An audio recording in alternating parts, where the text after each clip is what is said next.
Hello. Hello. Point B Okay. Performance. Point B in the house. Yeah. Silver in Bethesda Road. Yeah. So Has been our meeting destination. for how long have we been coming here now? Like specifically to just talk about stuff. 2 months, at least. 2 months. Yeah. 2 months. About 2 months.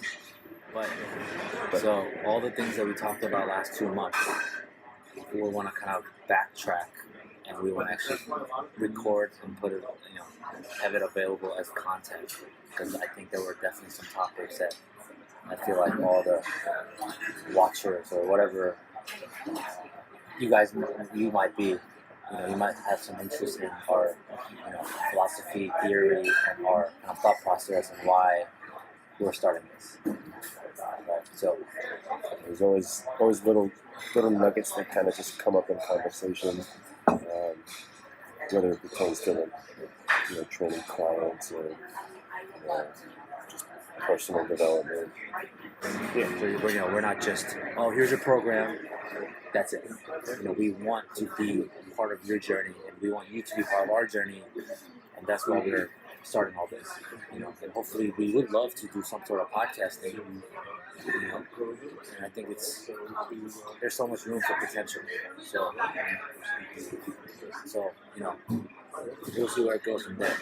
And another thing that he was talking about was, another thing that Kyle mentioned is that the finance aspect. A lot of people are money driven, which is not a bad thing, understandable. But for us, as we're discussing our business and things like that, honestly, money is not the priority here.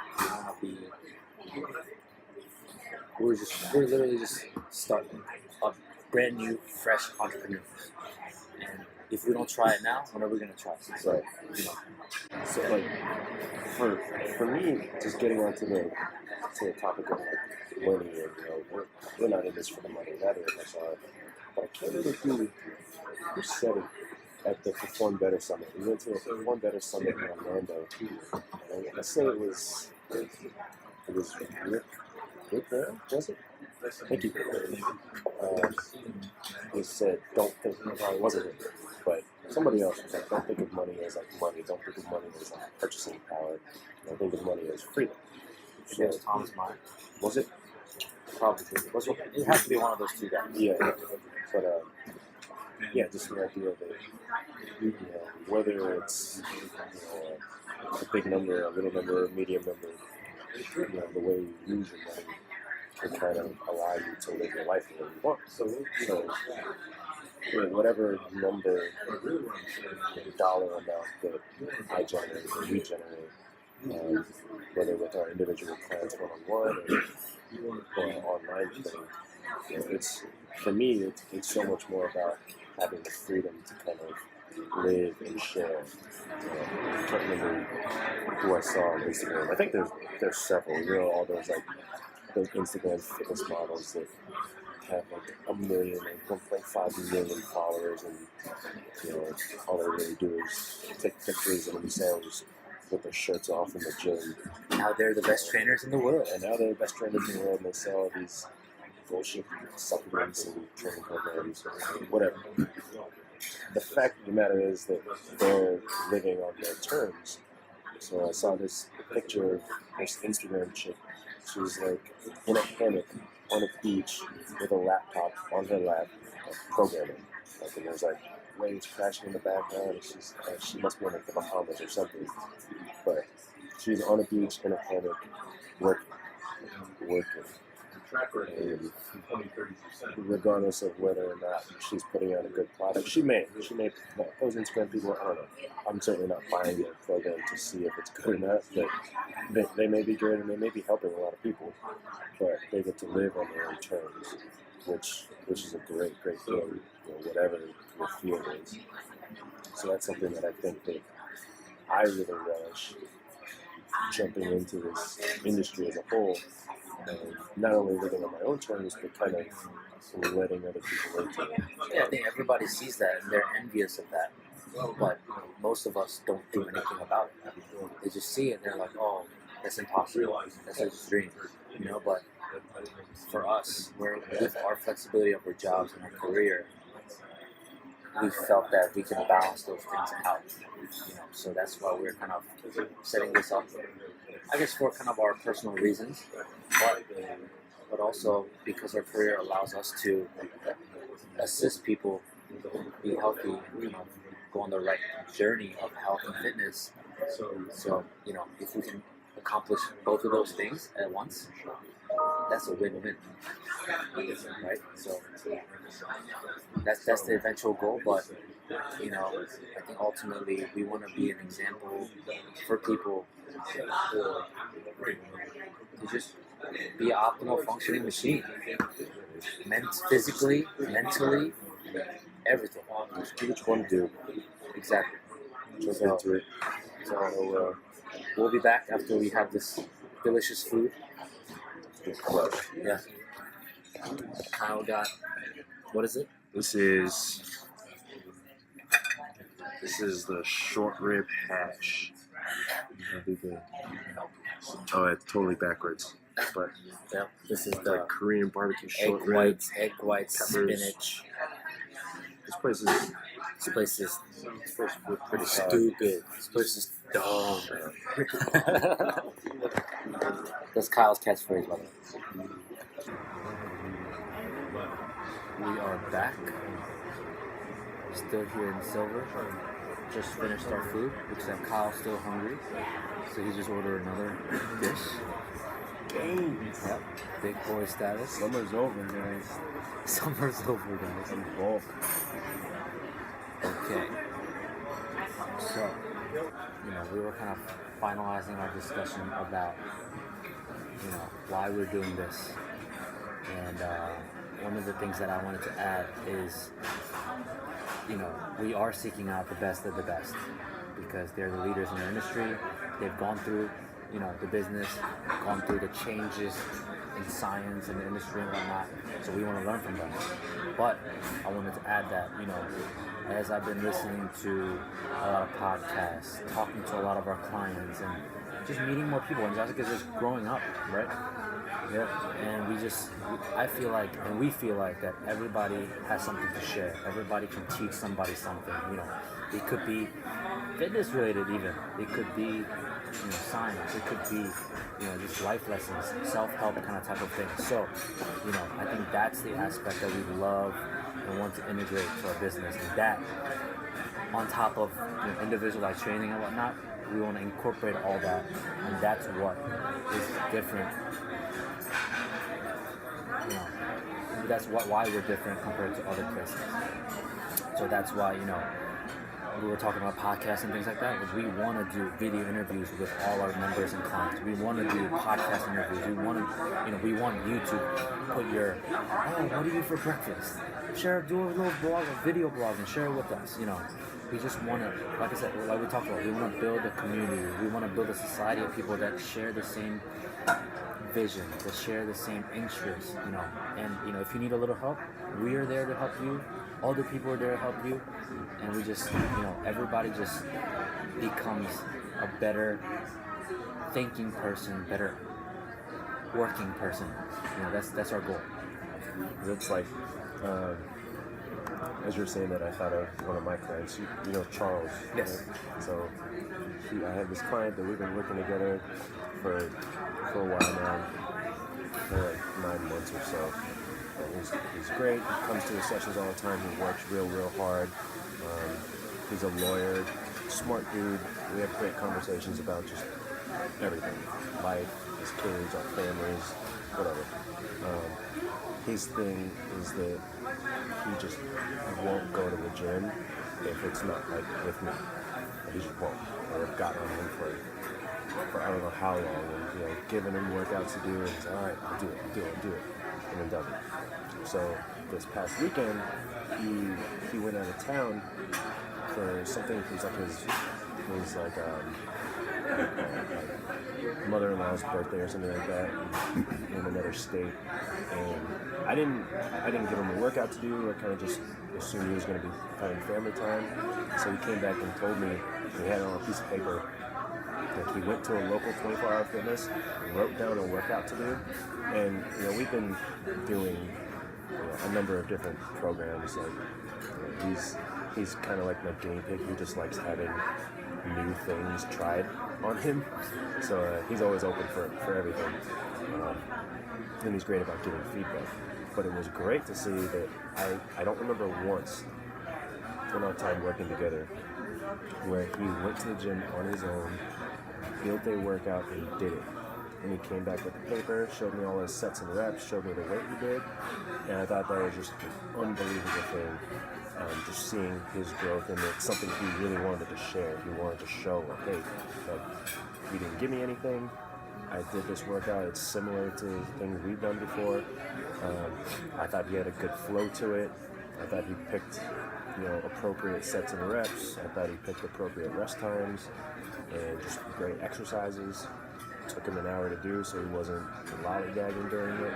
So to me, that's helpful for him to just share that and show that he's made some growth, not just physically with me one-on-one, but he's made some growth in his attitude and being able to go to the gym on his own, unprompted. He's learned how to build a program now, so I envision him at some point not needing me anymore. So like little things like that he can share with me, and why he chose certain things, and what he gravitates towards. That's gold for me. So whether that helps me program for him in the future or not, like I said, he likes having things fresh. But that's just valuable stuff for me to hear. And I wouldn't have gotten that if we didn't have that relationship one-on-one. If I had 1,000 clients and I never had the time to talk to him and talk about his family, he wouldn't share that stuff with me. So I love that we have this opportunity to build really strong relationships with our clients, and they're able to just share openly with us, about anything, whether it's training, whether it's life. So that's why I do this. Yeah, I mean, that's, I think that's why we do what we do. It's not just about physical. It's not just about we give them a program and you do it. Yeah, in our opinion, like a program's a program. It doesn't matter if it's from us, if it's from the gurus of the industry.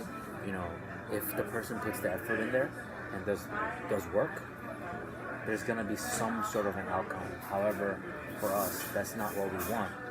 Yes, we do want outcome, but we want the outcome to be not just physical, but mental. We want everybody to be conscious about what they do, conscious about their lifestyle choices, conscious about what the choices they make, and hopefully those choices will help them become a better person, pretty much, and that's what we want to do. Yes, this is what called Point B performance, but Point B doesn't have to be just, I'm gonna get my bench press up from a 200 to 300 pound. What does it take to get there is, having the positive mindset, having self-confidence, having mental focus, and all of that. Everything kind of comes together, and that's the only way to get to the point B, shortest route from point A to point B, and that's our theme, and that's why we came up with the company name, right? I think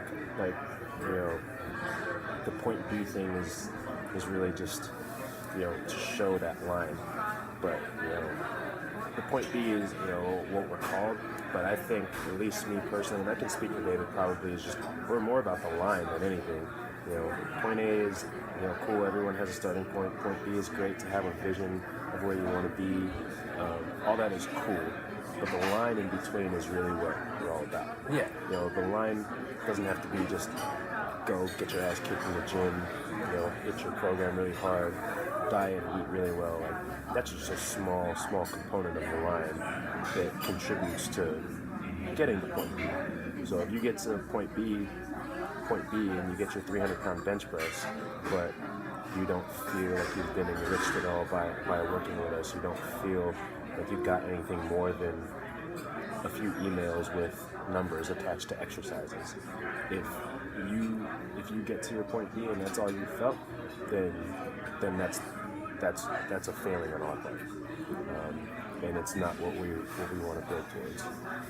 So making that line as fulfilled and enriched as possible for us and for you. We get just as much out of it as you do, just sharing the experiences. And I think that building relationships like that are what make results to your point B that much more rewarding and that much more long lasting. Yeah. So you can continue that line after your point B, after you're done, getting programming or whatever from us. I don't assume to have clients forever that I'm just going to program for forever. I would much rather have friends that I talk to forever. And maybe I throw you a program here and there, but that line where we can develop a relationship and just like have people to reach out to. Like David has a guy that, did you talk to that guy once in Bend, Oregon? Oh yeah. Some dude that's like Justin. Friend. Hopefully you'll be watching this too. A friend of a client, like not even in like a direct relationship. Met up, happened to hit it off, and just connect on a lot of things. And the guy has like this killer pad in Bend, Oregon, with a huge guest house. And based on the really short, brief but strong relationship they built, the guy wants David to come out and just live in his what do you call it, his guest house for however long. You just stay there for good if you want. I'd love to go there. But it's things like that, and that guy hasn't gotten a program from David. Like he hasn't. I just sent him a program yesterday, but oh, now you did. Yeah, now you did. Now I did. Well, But still, the idea is that that would have happened probably just without a program. Like they just happen to connect on a people level, which is huge. So now, in the future, whether or not David's giving him programs or whether or not there's, he scratches his back, whatever, that's just a connection that they'll get to hopefully, nurture moving forward. And then for me, that's huge. Apart from the piece of paper you get to write your numbers down on. Yeah, but even think about, going back to how I met Justin, is I built a strong relationship with my client. And she felt like she knew who I was because we were able to build a relationship. I've been working with her now 2-3 years, and now she was like, oh, by the way, I have this family friend. He's in town. You should meet him. So I definitely met him up, and we set it up kind of like a business kind of consultation. But the type of person he is, the person I am, we just had a great conversation, great time, just communicating about what he does, what I do, and he eventually kind of wanted to become a client of mine, but also he was, open-minded enough that he was like, oh, okay, why don't you come out to Bend, Oregon and stay with me for a couple weeks or whatever, a couple days when you're visiting, so, how did I build that relationship? Because I built a strong relationship with a client of mine through the individualized attention and training. So, and and kind of like chiming into why that happens is just transparency, like, and that's the one thing that having us video and do video interviews, podcasts, you hear us speak, you see our faces. That's transparent. It's you know who we are to a degree, as opposed to you clicking on somebody's site and they pump out an email with exercises and numbers and foods to eat. Like that's a relationship with a piece of paper. There's no business system that will allow you to do that. Right? There's no way business system that will duplicate what we were just talking about. That is just a life skill. That's a personal skill, right? And that's a machine cannot do that. That's a human interaction that cannot be done unless you're a human being. It's so funny. Just the area that we work right now, like, is upper middle class, probably more skewed towards upper class. Yeah. And some of the people that come in, they're very accustomed to being treated a certain way, and me and David, some of our other trainers, just be on the side, quipping in, just a lot of these problems would be alleviated if people just were good, like good people. Just be a good person. Don't be a dick. Like, things get much easier like that. Don't be selfish. Help others when needed. Like, these are really basic people principles that I don't know seem pretty obvious to me. Yeah. It's not always obvious to other people, especially when it's behind the veil of a business. But if your business is an avenue to just project yourself, like what we're trying to do, it doesn't have to feel like a business. It doesn't feel like you're intertwining those things. It's just us doing what we do, trying to be good people who we are, build relationships, and it just happens to have a name attached to it. Yeah. Funny thing you say that is, one podcast I listen to is by Lewis Howell. He calls himself the lifestyle entrepreneur, and I think it's a pretty good name. But anyways, he's an author of a book called School of Greatness, and his podcast is also called School of Greatness. And the question he asks every time at the end is, "What is greatness?" And I thought about that a lot, and even what Kyle was just talking about is people just being nice, people just being a good person. Like, I think being great is all relative. It's depending on the person. However, for me, if I'm able to be positive and be happy and bring that positivity to people, and that influences other people to be better, I think that's great. Right? So that's so. Along with that, if we can do our job, and if that can influence other people to be better, I think that's great. I don't know if that's the definition of greatness for me right now, but what I was just thinking is that, if we can positively influence some people because of our action, because of how we speak, because of our training, because of the community we built, right? I think that's how we influence our clients, our community, the world, maybe, in a positive way. But all the things we talked about so far is the core value of what we do and what we believe in. And we feel like right now we are a little bit limited where we're at. That's why I think this is something we see it growing and hopefully impacting more people. Absolutely. Yeah. Again, just to kind of wrap up on that, it shouldn't be just us. We wouldn't want it to be just us talking into a mic or talking into a phone with a funny lens attached to it.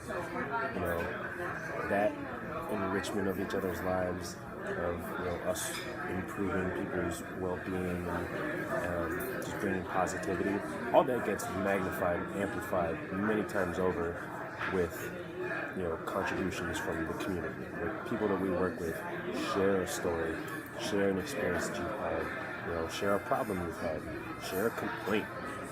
Again, I don't want to make it sound that we're just leaking all these great things. Like, if we mess up, we want to know about it.